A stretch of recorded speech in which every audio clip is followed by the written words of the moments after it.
Hello my dears, അസ്സലാമു അലൈക്കും. Welcome back to my channel. എന്തെല്ലാം കൂട്ടുകാരെ വിശേഷങ്ങൾ? സുഖാണെന്ന് പ്രതീക്ഷിക്കുന്നു.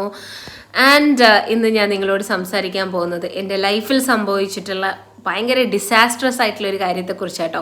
നമ്മളെ കുഞ്ഞുനാളിലൊക്കെ നമ്മളെ ജീവിതത്തിൽ സംഭവിക്കുന്ന ചില കാര്യങ്ങൾ എന്ന് പറഞ്ഞാൽ നമുക്ക് ലൈഫ് ലോങ് മറക്കാൻ പറ്റില്ല. നമ്മൾ വിചാരിക്കും ചെറിയ കുട്ടികളാകുമ്പോൾ നമ്മളൊക്കെ മറന്നു പോകുന്നു. പക്ഷെ സംഭവം അതല്ല. നമ്മൾ ചെറിയ കുട്ടികളാവുന്ന സമയത്ത് ചില കാര്യങ്ങളൊക്കെ നമ്മളെ മൈൻഡിൽ ഭയങ്കരമായിട്ട് രജിസ്റ്റർ ആവും. അങ്ങനെ രജിസ്റ്റർ ആയിട്ടുള്ള എൻ്റെ ഫസ്റ്റ് നെഗറ്റീവ് എക്സ്പീരിയൻസ്, ഒരു സെക്ഷുവൽ ആയിട്ടുള്ള ഒരു ഫസ്റ്റ് നെഗറ്റീവ് എക്സ്പീരിയൻസ് ആണ് ഇന്നത്തെ വീഡിയോയിൽ ഞാൻ പറയാനായിട്ട് പോകുന്നത്. ആൻഡ് ദ മെയിൻ റീസൺ, ഞാനിത് പറയാനുള്ള റീസൺ എന്ന് വെച്ച് കഴിഞ്ഞാൽ ഇന്ന് ഇതുപോലെ ഒരു സ്റ്റോറി ഞാൻ കേൾക്കാനിടയായി. അപ്പോൾ ഇത് കുറച്ച് ആളുകൾക്ക് ഒരു അവയർനെസ്സും കൂടെ ആവുമല്ലോ എന്ന് വിചാരിച്ചിട്ടാണ് ഞാനിന്ന് ഈ വീഡിയോ ചെയ്യാമെന്ന് വിചാരിച്ചത്. കുറച്ച് ഡിസ്കസ്റ്റിംഗ് ടോപ്പിക്കാണ്, ഐ നോ ദാറ്റ്. ബട്ട് നമ്മൾ സംസാരിച്ചിട്ടില്ല എന്നുണ്ടെങ്കിൽ ഇതിനെക്കുറിച്ച് ആരും സംസാരിക്കില്ല. സോ എൻ്റെ ചാനൽ ആദ്യമായിട്ട് കാണുന്ന ആളുകൾ സബ്സ്ക്രൈബ് ചെയ്യാനും അതുപോലെ തന്നെ വീഡിയോ ഇപ്പം തന്നെ ലൈക്ക് ചെയ്യാനും അതുപോലെ തന്നെ താഴെ എന്തെങ്കിലും കമൻറ്റ് ചെയ്യാനും മറക്കരുത്. So let's go into the video. Dears, ഈ ഒരു ടോപ്പിക്ക് സെക്ഷൽ അബ്യൂസ് എന്ന് പറയുന്നത് ഭയങ്കര ഡിസ്കസ്റ്റിംഗ് ആയിട്ടുള്ള ഒരു ടോപ്പിക്കാണ്. അധികം ആരും അത്രത്തോളം സംസാരിക്കാത്തൊരു ടോപ്പിക്കാണ്. ഒന്നുകിൽ പേടിച്ചിട്ടായിരിക്കാം, അല്ലെങ്കിൽ ആ ഒരു ടോപ്പിക്കിൻ്റെ ഒരു സെൻസിറ്റീവ്നെസ് കൊണ്ടായിരിക്കും ആളുകൾ സംസാരിക്കില്ല. ബട്ട് ഞാനിങ്ങനെ കേട്ട സമയത്ത് എനിക്ക് ഇതിനെക്കുറിച്ച് എന്തെങ്കിലും ഒന്ന് പറയണമെന്ന് തോന്നി. പലപ്പോഴും നമ്മൾ ചിന്തിക്കുക പെൺകുട്ടികളൊക്കെ എക്സ്പ്ലോയിറ്റ് ചെയ്യപ്പെടുന്നത്, അതിപ്പം ഏത് രീതിയിലുള്ള മെൻ്റൽ എക്സ്പ്ലോയിറ്റേഷൻ ആയിരിക്കാം, ഫിസിക്കൽ എക്സ്പ്ലോയിറ്റേഷൻ ആയിരിക്കാം, എക്സ്പ്ലോയിറ്റേഷൻ ത്രൂ ടച്ച്, അതായത് സ്പർശനത്തിലൂടെ ആയിരിക്കാം, നോട്ടത്തിലൂടെ ആയിരിക്കാം, അങ്ങനെ പല രീതിയിലുള്ള എക്സ്പ്ലോയിറ്റേഷൻസ് ഒട്ടുമിക്ക പെൺകുട്ടികളും ചെറിയ ഏജ് മുതലേ അവരനുഭവിച്ച് തുടങ്ങുന്നുണ്ട്. പക്ഷേ പല ആളുകളും അത് ധൈര്യത്തോടു കൂടെ പുറത്ത് പറയുന്നില്ല എന്നുള്ളതാണ്. ചെറിയ കുട്ടികളായിരിക്കുന്ന സമയത്ത് ചിലപ്പോൾ അത് ഐഡൻറ്റിഫൈ ചെയ്യാൻ പോലും പറ്റില്ല. നമ്മൾ ചെറിയ കുട്ടികളായിരിക്കുന്ന സമയത്ത് ഇതൊരു നെഗറ്റീവായിട്ടുള്ളൊരു സംഭവമാണ്, അല്ലെങ്കിൽ മോശമായിട്ടുള്ളൊരു കാര്യമാണെന്ന് ഐഡൻറ്റിഫൈ പോലും ചെയ്യാൻ പറ്റാത്തൊരു സ്റ്റേജിലായിരിക്കാം ചിലപ്പോൾ ഇത് തുടങ്ങുന്നുണ്ടാവുക. അപ്പം ഞാൻ ഇന്ന് സംസാരിക്കാൻ പോകുന്നത് എൻ്റെ ഒരു സ്റ്റോറിയാണ്. എനിക്ക് തോന്നുന്നു എൻ്റെ ഒരു വയസ്സ് 4 or 5 വയസ്സൊക്കെ മാക്സിമം ആ ഒരു ടൈമിലാണ് ഫസ്റ്റായിട്ട് ഞാൻ ഇതുപോലൊരു, അന്ന് എനിക്കത് അറിയില്ലായിരുന്നു ഇതായിരുന്നു സംഭവം എന്നുള്ളത്. പക്ഷെ പിന്നീട് ഞാൻ പക്ഷെ ആ ഒരു പെർട്ടിക്കുലർ സീൻ എൻ്റെ മനസ്സിൽ പതിഞ്ഞിട്ടുണ്ട്. പിന്നെ ഒരുപാട് മുതിർന്നതിന് ശേഷം ഞാനൊരു എന്താ പറയുക, ഇതിനെക്കുറിച്ചൊക്കെ അവബോധമൊക്കെ വന്നതിന് ശേഷമാണ് അയ്യോ അന്ന് അയാൾ ഉദ്ദേശിച്ചത് അതായിരുന്നല്ലോ എന്ന് എനിക്ക് തിരിച്ചറിയുന്ന ആ ഒരു സ്റ്റേജിലേക്ക് ഞാൻ എത്തിയത്. പക്ഷെ അപ്പോഴത്തേക്ക് എനിക്ക് പ്രതികരിക്കാൻ പറ്റില്ല, കാരണം ഞാനന്നൊരു ചെറിയ കുട്ടി, എനിക്കിതിനെക്കുറിച്ച് അറിയില്ല. പിന്നെ ഇതെന്തോ മോശമായിട്ടുള്ളൊരു കാര്യമാണെന്ന് മാത്രമേ എനിക്കറിയുള്ളൂ. പക്ഷെ അത് വീട്ടിൽ പറയാൻ പേടി. പറഞ്ഞു കഴിഞ്ഞ് കഴിഞ്ഞാൽ ഉമ്മയും വാപ്പയും അത് ഏത് രീതിയിൽ എടുക്കും, അതുപോലെ വേറുള്ള ആളുകൾ അയ്യേ ഷേ എന്ന് പറയുമോ എന്നൊക്കെയുള്ളൊരു തോന്നൽ. നമുക്ക് ചെറിയ കുട്ടികളാവുന്ന സമയത്ത് നമുക്ക് നമ്മുടെ പ്രൈവറ്റ് പാർട്സ് മോശമായിട്ടുള്ളൊരു, അതായത് മോശം എന്ന് പറയുമ്പോൾ പുറത്ത് കാണിക്കാൻ പറ്റാത്ത, അതല്ലാന്നുണ്ടെങ്കിൽ മോശമായിട്ടുള്ള ആളുകളുടെ മുന്നിൽ പ്രദർശിക്കാൻ പറ്റാത്ത, സംസാരിക്കാൻ പറ്റാത്തൊരു കാര്യമാണെന്ന് മാത്രമേ നമുക്ക് ചെറിയ കുട്ടികളാകുമ്പോൾ അറിയുള്ളൂ. പക്ഷേ അതിനൊരു സെക്ഷൽ ഇൻഡർടോണും കാര്യങ്ങളൊക്കെ നമ്മൾ കുറച്ച് വളരുന്നതിനനുസരിച്ചിട്ടാണ് കാര്യങ്ങൾ മനസ്സിലാക്കുക. അന്ന് എൻ്റെ ഈ ഒരു 5 വയസ്സ് എന്ന് പറയുമ്പോൾ ആ ഒരു വയസ്സിൽ എനിക്കത് അറിയില്ലായിരുന്നു ഇയാൾ ഉദ്ദേശിച്ചത് ഇതാണ് എന്നുള്ളത്. അപ്പോൾ I will come to the story. സംഭവം എന്താണെന്ന് വെച്ച് കഴിഞ്ഞാൽ, ഞാൻ ചെറിയ കുട്ടിയായിരിക്കുന്ന സമയത്ത് ഏകദേശം 5 വയസ്സൊക്കെ ആവുന്ന സമയത്ത് നമ്മളെ വീട് പണി, അതായത് വാപ്പ കയറ്റുന്ന വീടിൻ്റെ പണി അന്ന് നടന്നുകൊണ്ടിരിക്കുന്നൊരു സമയമാണ് കേട്ടോ. അപ്പം എൻ്റെ ഒരു 5 വയസ്സൊക്കെയാണ്. ആ സമയത്ത് ഇങ്ങനെ തറവാടിൻ്റെ അടുത്ത് തന്നെയാണ് വീട് പണി നടക്കുന്നത്. അപ്പം ഇങ്ങനെ ഇടയ്ക്ക് വീട് പണി കാര്യങ്ങളൊക്കെ നോക്കാൻ വേണ്ടി നമ്മൾ കുട്ടികളെല്ലാവരും കൂടെ ഒരുമിച്ച്, അന്നൊക്കെ അങ്ങനെയാണല്ലോ. ഞാനെന്ന് പറഞ്ഞാൽ 90s കിഡാണ് കേട്ടോ. ഒരു 90-ന് ശേഷം ജനിച്ച ഒരാളായതുകൊണ്ട് തന്നെ അങ്ങനത്തെ കുറച്ച് കാര്യങ്ങളൊക്കെ. ഇപ്പം ഇന്നത്തെ കുട്ടികൾക്കൊന്നും മാത്രം ഓടിച്ചാടിയുള്ള കളികളും കാര്യങ്ങളൊന്നും ചിലപ്പം അത്രത്തോളം ഉണ്ടായിക്കൊള്ളുന്നില്ല. പക്ഷേ ഡോർ ഓപ്പൺ ചെയ്യണ്ട, വേണ്ട, അങ്ങോട്ട് പോയിക്കോ, റൂമിക്ക് പോയിക്കോ കേട്ടോ, മാമപ്പോൾ വരാം. അപ്പോൾ ഞാൻ പറഞ്ഞു വന്നത് എന്താണെന്ന് വെച്ച് കഴിഞ്ഞാൽ, അങ്ങനത്തെ ഒരു കാര്യങ്ങൾ 90s കിഡ് ആയതുകൊണ്ട് തന്നെ അങ്ങനത്തെ കുറച്ച് എക്സ്പീരിയൻസ് എനിക്ക് ഉണ്ടായിട്ടുള്ളൂ കേട്ടോ. കാരണം കുറച്ച് കഴിഞ്ഞതിന് ശേഷം പിന്നെ ഞാൻ സൗദിയിലേക്ക് പോയി, അവിടെ ആയിരുന്നു എൻ്റെ ലൈഫൊക്കെ. അപ്പോൾ ആ ഒരു ടൈമിൽ നമ്മളിങ്ങനെ ഓടിച്ചാടി കളിച്ച് നടക്കുന്ന ഒരു സമയത്ത് ഇതുപോലെ വീട് പണിയൊക്കെ നടക്കുമ്പോൾ അതിനുള്ളിൽ കൂടെ ഓടിച്ചാടി നടക്കും.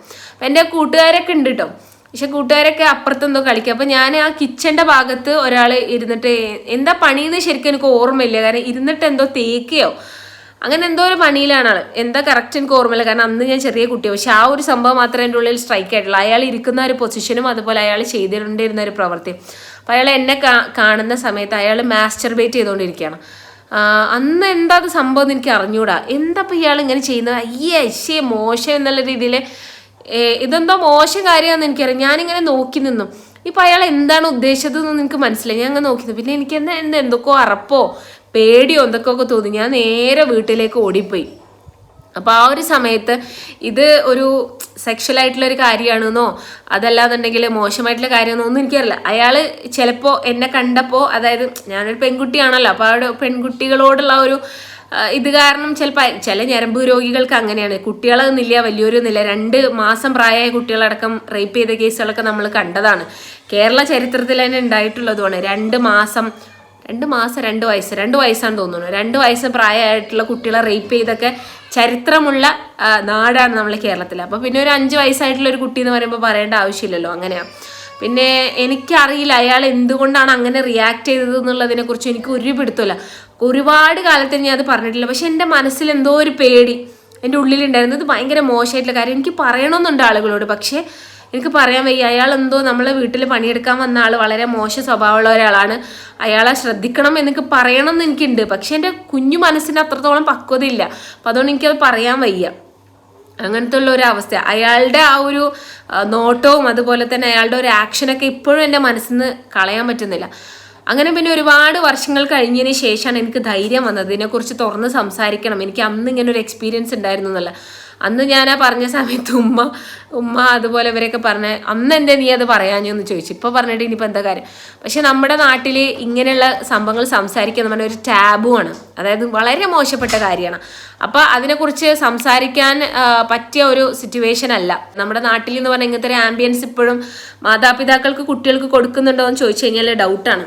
അപ്പോൾ നമ്മളെ നാട്ടിലുള്ള സിസ്റ്റം എന്താ, നീ അവിടെ പോയിട്ടല്ലേ അയാൾ അങ്ങനെ ചെയ്തത് എന്ന് പറയും. അതാണ് പൊതുവേ ഉള്ളത്. നീ അങ്ങനത്തെ ഡ്രസ്സ് ഇട്ടിട്ടല്ലേ അയാൾ നിന്നെ അങ്ങനെ നോക്കിയത്, അതല്ലാന്നുണ്ടെങ്കിൽ നീ അങ്ങോട്ട് തിരിച്ചു നോക്കിയിട്ടല്ലേ അയാൾ നോക്കുന്നുണ്ടെന്ന് കണ്ടത് എന്ന് പറയുന്ന ഒരു നാടാണ് നമ്മളുടേത്. അപ്പോൾ ഇവിടെയൊക്കെ ഇങ്ങനത്തെ ടോപ്പിക്സ് എത്രത്തോളം സംസാരിക്കാൻ പറ്റുന്നുള്ള കാര്യത്തിൽ എനിക്ക് ഭയങ്കര, ഇപ്പോഴാണ് നമ്മൾ കുറച്ചും കൂടെ മോഡേൺ ആയതല്ലേ. Modern in outlook and mentality ഒക്കെ ആയത് ഇപ്പോഴാണ്. പണ്ടത്തെ കാലത്ത് ഇതിനെക്കുറിച്ച് സംസാരിക്കാനേ പറ്റില്ല. സംസാരിച്ചു കഴിഞ്ഞാൽ അത്രയും മോശമാണ്, നമ്മൾ അത്രയും വൾഗറാണ് എന്ന് ചിന്തിക്കുള്ളൂ. എല്ലാ തെറ്റും പെൺകുട്ടികളുടെ തലയിലാണ് വരിക. അപ്പം അന്ന് ഇത് ജസ്റ്റ് ഒരു മോശം കാര്യമാണെന്ന് മാത്രമേ എനിക്കറിയുള്ളൂ. അതല്ലാണ്ട് അതിനപ്പുറത്തേക്ക് ഇതെന്തോ വലിയൊരു ഡിസാസ്ട്രസ് ആയിട്ടുള്ള കാര്യമാണെന്ന് എനിക്കറിയില്ല. പക്ഷെ ഇന്നത്തെ ഒരു സിറ്റുവേഷൻ ആണെന്നുണ്ടെങ്കിൽ അയാളെ മോന്തടക്കി ഒന്ന് കൊടുത്തിട്ട് ഞാൻ അവിടെ നിന്ന് ഗെറ്റ് ലോസ്റ്റ് പറഞ്ഞിട്ടുണ്ടാവും. പക്ഷേ അന്ന് അങ്ങനെയാണല്ലോ. അങ്ങനെയുള്ള ചില ബലഹീനതകളാണ് ഇങ്ങനെയുള്ള മനുഷ്യന്മാരെ ചൂഷണം ചെയ്യുന്നത്. ചിലപ്പോൾ ഇന്നത്തെ കാലത്തും നമ്മുടെ അത്ര തൻ്റെ ഇടം ഇല്ലാത്ത, അതുപോലെ തന്നെ നമ്മുടെ അത്ര മെൻ്റലി സ്ട്രോങ് അല്ലാത്ത പെൺകുട്ടികളുണ്ട്. അവരിതുപോലെ ചൂഷണം ചെയ്യാൻ വളരെ എളുപ്പമാണ്. അങ്ങനെയൊക്കെ പോസിബിൾ ആണ് കാര്യങ്ങൾ. പക്ഷേ എന്താ പറയുക, അങ്ങനെയുള്ള പെൺകുട്ടികളാണ് ഇവർ ടാർഗറ്റ് ചെയ്തുകൊണ്ടിരിക്കുന്നത്. കുറച്ചൊക്കെ ബോൾഡായിട്ടുള്ള പെൺകുട്ടികളെന്നൊക്കെ പറഞ്ഞാൽ പെട്ടെന്നൊന്നും വീഴ്ത്താനായിട്ട് പറ്റില്ല. ഇങ്ങനത്തെ കാര്യങ്ങളൊന്നും പെട്ടെന്നൊന്നും മുന്നിൽ വെച്ചിട്ട് കാണിക്കാനൊന്നും പറ്റില്ല. പിന്നെ ഞാൻ കുറച്ചൊരു ബോൾഡായതിനു ശേഷം എനിക്ക് ഇതുപോലുള്ള എക്സ്പീരിയൻസോ കാര്യങ്ങളൊന്നും ഉണ്ടായിട്ടില്ല. അപ്പോൾ ഇതാണ് ഞാൻ പറഞ്ഞത്, വളരെ മോശപ്പെട്ട അനുഭവങ്ങൾ പെൺകുട്ടികൾക്ക് പല സ്ഥലങ്ങളിൽ നിന്നുണ്ടാവും. അതുപോലെ തന്നെ എൻ്റെ ഫാമിലിയിൽ ഉണ്ടായിരുന്ന ഒരാളടുത്തുനിന്ന് എനിക്ക് മോശമായിട്ടുള്ള ഒരു അനുഭവം ഉണ്ടായിട്ടുണ്ട് കേട്ടോ. എന്ന് വെച്ച് കഴിഞ്ഞാൽ ആൾ ഇതുപോലെ എൻ്റെ കൈ അന്നിങ്ങനെ കൊണ്ടുപോയി ചെസ്റ്റിൽ ഇങ്ങനെ കൊണ്ടുപോയിട്ട് വെക്കും. എൻ്റെ ചെസ്റ്റിലല്ല, അയാളുടെ ചെസ്റ്റിൽ ഇങ്ങനെ കൊണ്ടുപോയി വെക്കും. പക്ഷെ അന്ന് എനിക്കിതെന്തോ ഒരു നെഗറ്റീവായിട്ട് തോന്നിയത്, എന്താ ഇപ്പോൾ ഇയാൾ ഇങ്ങനെ ചെയ്യാനുള്ള റീസൺ. പക്ഷെ ക്ലോസ് ആയിട്ടുള്ള ആളല്ലോ, ഒരു ഡിസ്റ്റൻറ്റ് റിലേറ്റീവാണ്, നമ്മളെ കുടുംബത്തിലെ ഡിസ്റ്റൻറ്റ് റിലേറ്റീവാണ്. അപ്പോൾ ആ സമയത്ത് ഇങ്ങനെ കൈ ഇങ്ങനെ കൊണ്ടുപോയി വെക്കുന്ന സമയത്ത് ഇതെന്താ സംഭവം എന്ന് എനിക്കറിയില്ല. ഐ മീൻ എന്തോ മോശമാണ് അയാൾ ഉദ്ദേശിക്കണമെന്ന് എനിക്ക് മനസ്സിലാവുന്നുണ്ട്. പക്ഷേ എൻ്റെ കൈ വെക്കണ്ട എന്ന് പറയാനുള്ള ധൈര്യം ഒന്നും എനിക്കില്ലായിരുന്നു. അതായിരുന്നു ഏറ്റവും വലിയ വിഷമകരമായിട്ടുള്ളൊരു കാര്യം. കൈ ഇങ്ങനെ കൊണ്ടുപോയി വെക്കുമ്പോൾ വെക്കണ്ട, എനിക്കത് ഇഷ്ടമല്ല, ഇത് മോശമാണെന്ന് പറയാനുള്ളൊരു കഴിവ് എനിക്കില്ല. പക്ഷെ നമുക്ക് വെക്കുമ്പോൾ അറിയാലോ ആളുകളുടെ ഉള്ളിലുള്ള ഇൻറ്റൻഷൻ. ആ ഒരു സമയമായപ്പോഴത്തേക്ക് എനിക്ക് 6-7 വയസ്സൊക്കെ ആയിട്ടുണ്ട് കേട്ടോ. 7-8 വയസ്സൊക്കെ എന്തായാലും ആയിട്ടുണ്ട്. അപ്പോൾ ആ ഒരു സമയത്ത് എൻ്റെ ഒരു എക്സ്പീരിയൻസ് അതായത് പറയാൻ കഴിയില്ല. അപ്പോൾ ഈ പറയാൻ കഴിയാത്തതാണ് ആളുകൾ ചൂഷണം ചെയ്യുന്നത്. പറയാൻ കഴിയാത്ത അവസ്ഥകളെയാണ് ആളുകളെടുത്ത് എന്താ പറയുക, നമ്മളെ മോശമായ രീതിയിൽ. അപ്പോൾ ഞാൻ തന്നെ കേട്ടിട്ടുണ്ട് പല പെൺകുട്ടികളും ചൂഷണം ചെയ്യപ്പെടുന്നത് വീടുകളിൽ നിന്ന് തന്നെയാണ്. അപ്പം കുറേ മുന്നേ ഞാനൊരു സ്റ്റോറി കേട്ടിട്ടുണ്ടായിരുന്നു. ഒരു പിതാവ് മകളെ എല്ലാ ദിവസവും ഇങ്ങനെ റേപ്പ് എന്ന് പറഞ്ഞുകൂടാ, കാരണം മകളും കൂടെ ചിലപ്പോൾ ഗത്യന്തരമില്ലാതെ സമ്മതിക്കുന്നതായിരിക്കാം. അങ്ങനെ ബലാത്സംഗം ചെയ്തിട്ട് ഒരു പെൺകുട്ടി പ്രഗ്നൻ്റ് ആയതും പിന്നെ അത് അബോർഷനുമായൊക്കെ ബന്ധപ്പെട്ടിട്ടൊക്കെ ഉള്ള കേസുകൾ ഞാൻ കേട്ടിട്ടുണ്ടായിരുന്നു. അപ്പോൾ ഇതാണ് നമ്മുടെ അവസ്ഥ. ചില സമയത്ത് നമ്മളെ കുടുംബത്തിൽ നിന്ന് തന്നെ വരുന്ന സമയത്ത് നമുക്ക് പുറത്ത് പറയാൻ പറ്റാത്ത അത്രയും നമ്മൾ കുടുങ്ങിപ്പോവും. ആ ഒരു ജീവിതത്തിനകത്ത് ജീവിക്കുന്ന ആളുകൾ ഒരുപാട് പേരുണ്ട്. ഇപ്പം ഞാനൊക്കെ കോളേജിൽ പോയൊക്കെ ക്ലാസ് എടുക്കുന്ന സമയത്ത് ഇതുപോലെയുള്ള പാഠങ്ങൾ, ഇപ്പോൾ ലിറ്ററേച്ചർ സാഹിത്യം ആവുന്ന സമയത്ത് ഇതുപോലെയുള്ള കുറേ കാര്യങ്ങൾ നമുക്ക് പഠിപ്പിക്കാനുണ്ടാവും. അപ്പോൾ ഞാൻ പറയാറുണ്ട്, ഇവിടെ ഇരിക്കുന്ന 50% കൂടുതൽ ആളുകൾക്കും ഇതുപോലുള്ള അനുഭവങ്ങൾ ഉണ്ടായിട്ടുണ്ടാവും. പക്ഷെ നമ്മൾ ആരും അത് പറയില്ല. പറഞ്ഞു കഴിഞ്ഞാൽ പ്രതികളാവുന്നത് നമ്മൾ തന്നെയാണ്. നീ അങ്ങനെ നടന്നിട്ടില്ലേ, നീ ഇത് ചെയ്തിട്ടല്ലേ, നീ അത് ചെയ്തിട്ടല്ലേ എന്നൊക്കെയുള്ള രീതിയിലുള്ള മറുപടികളായിരിക്കും നമുക്ക് ഓപ്പോസിറ്റ് നിന്ന് കേൾക്കാനായിട്ട് പറ്റുന്നുണ്ടാവുക. അപ്പോൾ അതെന്തായാലും ഒരു നല്ല കാര്യമല്ല. അപ്പോൾ അതുകൊണ്ട് തന്നെ പെൺകുട്ടികൾ ഇതിനെക്കുറിച്ചൊന്നും തുറന്നു പറയില്ല. പക്ഷേ എന്താ പറയുക, കുറച്ച് മുതിർന്നു കഴിഞ്ഞ പെൺകുട്ടികൾ ചിലപ്പോൾ ഇതറിയായിരിക്കും. പക്ഷേ ഇതെന്താണെന്ന് പോലും അറിയാത്ത പെൺകുട്ടികൾ പോലും ചൂഷണം ചെയ്യപ്പെടുന്നുണ്ട് എന്നാണ് ഞാൻ പറയാനായിട്ട് ഉദ്ദേശിച്ചത്. അപ്പം മാക്സിമം പെൺകുട്ടികളൊക്കെ നമ്മൾ ശ്രദ്ധിക്കുക. ഞാനൊക്കെ എൻ്റെ ഇവമോൾ ഇനിബേബിയൊക്കെ പുറത്ത് പോകുന്ന സമയത്ത് ഞാൻ എപ്പോഴും ശ്രദ്ധിക്കും. ഞാൻ ബോയ്സിൻ്റെ കൂടെ ഒന്നും അങ്ങനെ പറഞ്ഞേക്കാറില്ല. എനിക്ക് പേടിയാണ്. കാരണം ഇന്നത്തെ കാലത്ത് നമുക്ക് പറയാൻ പറ്റില്ല മനുഷ്യന്മാരുടെ സ്വഭാവം എന്താണെന്നൊന്നും നമുക്ക് പറയാൻ പറ്റില്ല. ഇപ്പോൾ എന്ന് പറഞ്ഞാൽ സാധ്യതകൾ വളരെ കൂടുതലാണ്. ചെറിയ കുട്ടികൾക്ക് പോലും എല്ലാ കാര്യങ്ങളും അറിയുന്ന ഒരു കാലത്താണ് നമ്മൾ ജീവിച്ചുകൊണ്ടിരിക്കുന്നത്. നമ്മൾ വളരെ കെയർഫുൾ ആയിരിക്കണം. കെയർഫുൾ ആയിട്ടില്ല എന്നുണ്ടെങ്കിൽ വളരെ വലിയ വിപത്തിലേക്കായിരിക്കും നമ്മൾ പോകുന്നത്. അന്ന് ഒരുപാട് വർഷങ്ങൾക്ക് മുന്നേ എനിക്കിത് സംഭവിച്ചിട്ടുണ്ടായിരുന്നു എന്നുണ്ടെങ്കിൽ ഇന്നത്തെ കാലത്ത് എന്നൊക്കെ പറഞ്ഞാൽ പോസിബിലിറ്റീസ് ഭയങ്കര കൂടുതലാണ്. അപ്പോൾ നമ്മൾ നന്നായിട്ട് ശ്രദ്ധിക്കണം, മക്കളെ ശ്രദ്ധിക്കണം. അതുപോലെ തന്നെ ആൺകുട്ടികളെയും എഡ്യൂക്കേഷൻ കൊടുത്തിട്ട് വളർത്തണം.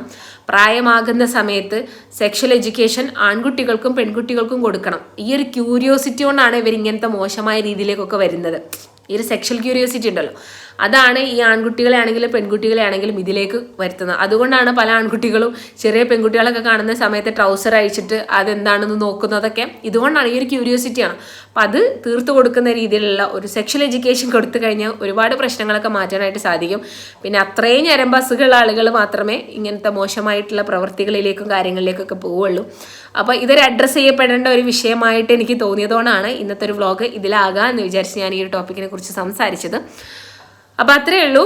അപ്പം ഇതിനെക്കുറിച്ച് നിങ്ങൾക്ക് എന്തെങ്കിലും പറയാനുണ്ടെന്നുണ്ടെങ്കിൽ താഴെ കമൻറ്റ് ചെയ്യാൻ മറക്കണ്ട, മടിക്കണ്ട. സോ നമുക്ക് അടുത്ത വീഡിയോയിൽ വീണ്ടും കാണാം. Till then bye.